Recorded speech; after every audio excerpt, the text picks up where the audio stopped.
Hey girl. Hey girl. Hey girl.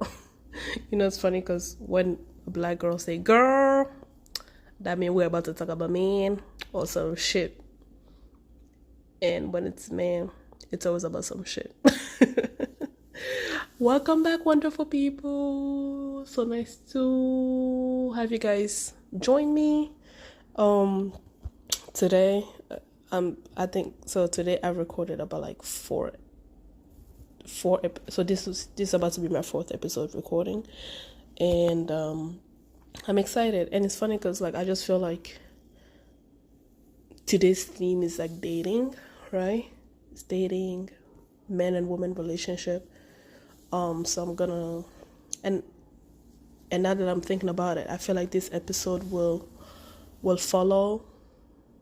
I will schedule this as status number part 2 because you'll be hearing this after status part 1, and I think the reason why I want to do it this way because in part 1 I talked about equally yoked relationship, right? And I talked about the identities, the status between a married woman and a single woman, and I told you guys, although it used to bother me hearing people say that married women should only hang out with married people. After my best friend got married, I agreed with that, right? Because when I was writing my Maid of Honor speech, I remember coming up with the phrase, I'm releasing my best friend duty to your husband because now he's your best friend. And me thinking that, I think I've reached a new level of maturity to be like, yes, I understand why people say that. And having been through what I've been through this year with people, when I tell you people have been living like flies, and honestly, I'm not gonna say they left. I say God removed them. It really taught me about having an equally yoked, balanced relationship with everybody, right? And in this episode, I'm going to talk about romantic relationship in a way of status, and I'm going to look at economic status. Now, I am a big believer of you love who you love, you fall in love with who you fall in love. As somebody who comes from a abusive household, seeing my father beat on my mom and everything, I've created expectations on emotional basis instead of financial basis, right? As a girl who know how to make something of herself, I don't look at marriage from a financial perspective, or I don't look at relationship from a financial perspective. Like, again, when my parents separated, my mom was a stay-at-home mom at the time. And seeing how she had to start all over, like, affected me when it comes to finances in a way, because like I will never ever, and that was the deal I made with myself, I will never be financially dependent on somebody. And I think I am dedicating my 20s to working and being at a place where I am financially stable. And when I say stable, I mean like overstable, basically. That's not even a word. I am so stable financially that when I become a mother, I will not have to work as much, right? And I love doing this because I love talking to people. I love This has been therapeutic for me. I've said that so many times. This has been very therapeutic for me. And I created this as an outlet to kind of like make sense of my own life in a way, right? But I do have big dreams for this channel, for this community. You know, one of my dream besides being a lawyer, international human rights lawyer, and a diplomat, whatnot. I told you guys I grew up with big dreams in my head. I would like to be on CNN. I would like to be on The View. I would like for this to be big. I would like to be able to interview people of different cultures, of different backgrounds. Honestly, like, if you guys want to submit a form right now and want to talk, want to have a live chat, I would love to do that. Like, and yes, there's a community aspect for it, but I also see this channel to be an avenue to make me money, right? I see my blog as an avenue to make me money. I am offering advice and tips on traveling and all of that, and I enjoy that and I love that. But in 2024, my goal is to truly monetize my blog, right? Because I want this, I can do this, whether I'm pregnant, I'm a mother, I can do this, right? It would be hard to go to a 9 to 5 when you're pregnant, and you guys know, like, companies will drop you like flies. And so I believe in having something for myself that will make me financially stable, where I can enjoy being a mother. Like, there will be a point in my life where I will be a stay-at-home mom. I understand that, right? And that's why I'm working so hard, and I'm dedicating my 20s to lay the foundation for that. So, having said that, I realized that although I've never saw relationship as an economic benefit, although I've never, not even my mindset, I never thought of like, oh, I want to date this guy so he can buy me a car. No, I can buy myself a car. I'm able to buy myself a car. Oh, so he can provide me travels. Bitch, I travel, you know? Although it will feel nice to be able to save my own money and use somebody else's money and all of that, like, I am starting to feel like when it comes to dating, women who can make their own, who have their own, cannot be in a relationship with a man that's less than they are. I really believe that. I think because of society expectation, there is an expectation that the man's supposed to take care of you, and the number one way that the man take care of you is economically, right? So when a rich man marries somebody of a less status, it has been socially acceptable because that's sort of the role that you're supposed to play. That's how the relationship's supposed to be. I remember my uncle told me that when I was in Germany. He's like, yeah, why do you keep getting all of those degrees? It would not make sense when it would not be of any value when you get married, right? Because your man's supposed to take care of you, blah, blah, blah, blah, and all that. And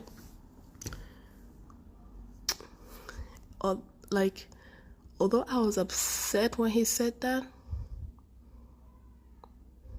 and I'm still like, I can understand him because of that. I think he was right.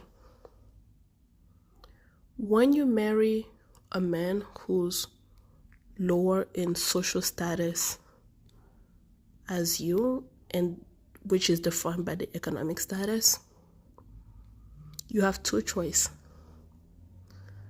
You have to dumb yourself down for him, in order to be with him, or this relationship will never work. In my experience, those are your two choices. You have to literally make yourself small in order for him to feel big.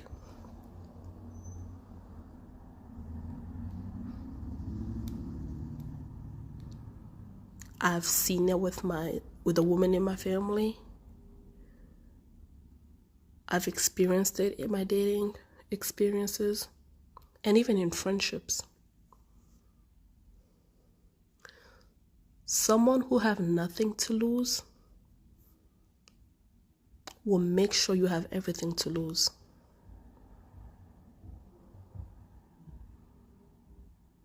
A broke person and a rich person cannot be friends. Look at how those celebrities talk about, like, oh yeah, a friend, they betrayed me, they stole from me. Even the Bible says the person who's going to hurt you the most is going to be the person who's closest to you. Someone with nothing to lose will make sure you lose everything. And if you look at the dynamics between women who have had their own, being with men who did not have as much as them,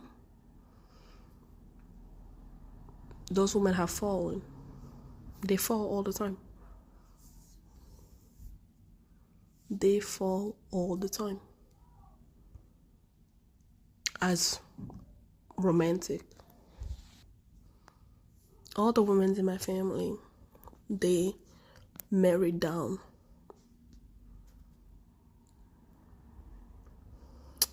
None of them are in a happy relationship. None of them are in a happy relationship. They're either divorced or their men are cheating on them. None of them are in a happy relationship.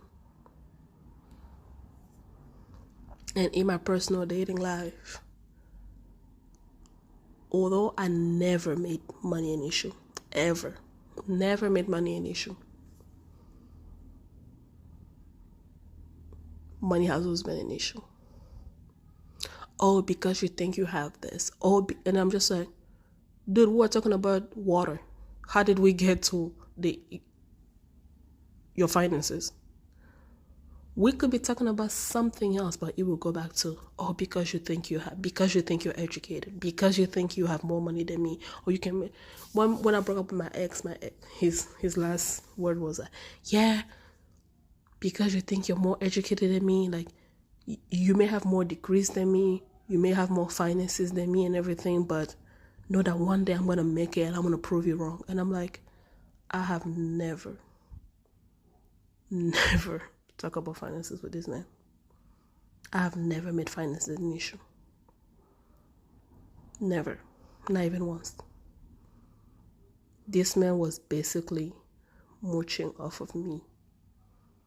And he was always upset that I had the freedom of choice.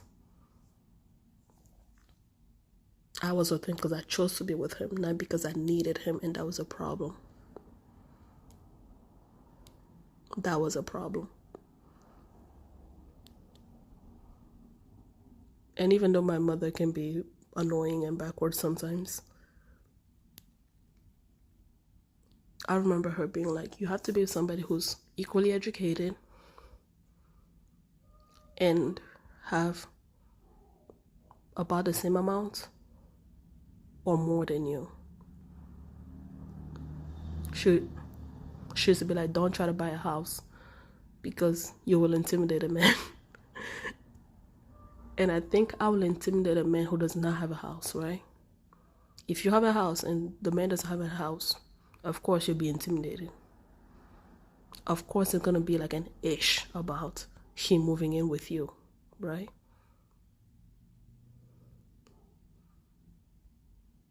So she'll be like, yeah, don't do it because you will not get that type of guy.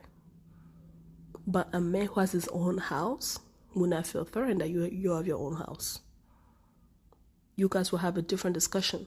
The discussion will be like, okay, do we sell yours or mine, or should we sell both of ours and buy a new one? Does that make sense? You guys are talking about a different thing. You're having a different conversation. There's an equal level of respect for what you both bring to the table.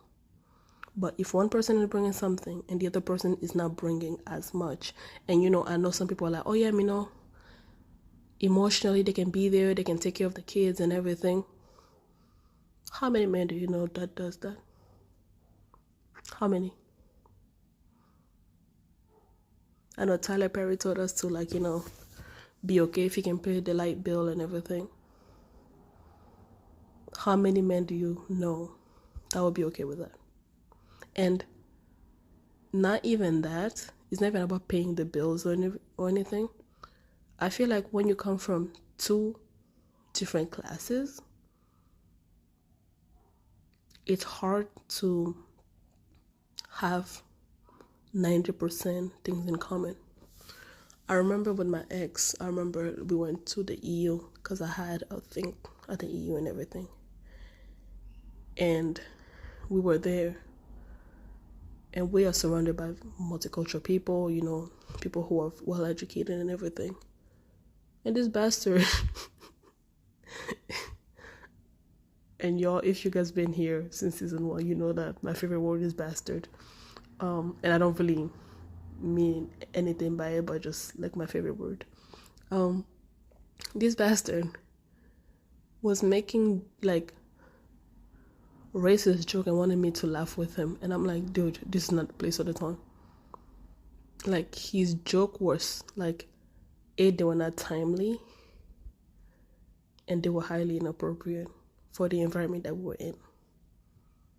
And when I did not partake in his stupidity, he got upset. It became, because you think, because you were around these bougie people, because you were, I'm just like, oh my Lord Jesus.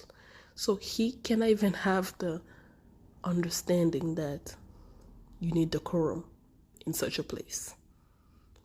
I'm sorry, I cannot laugh at you making fun of Asian people's eyes while we're literally sitting next to Asians. You know what I mean?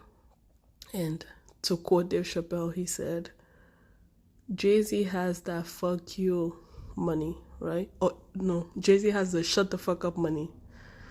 And Beyonce have the no, you shut the fuck up. But it's true. Although I've always been like, oh yeah, I want to marry for love and everything. Love alone is not everything. Compatibility is. And trying to make an unyoked and unbalanced relationship work hurts the person who has more to lose more than the person who has nothing to lose.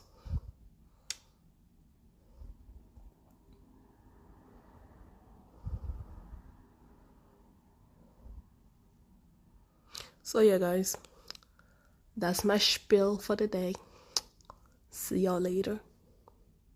Talk to you later, bye-bye.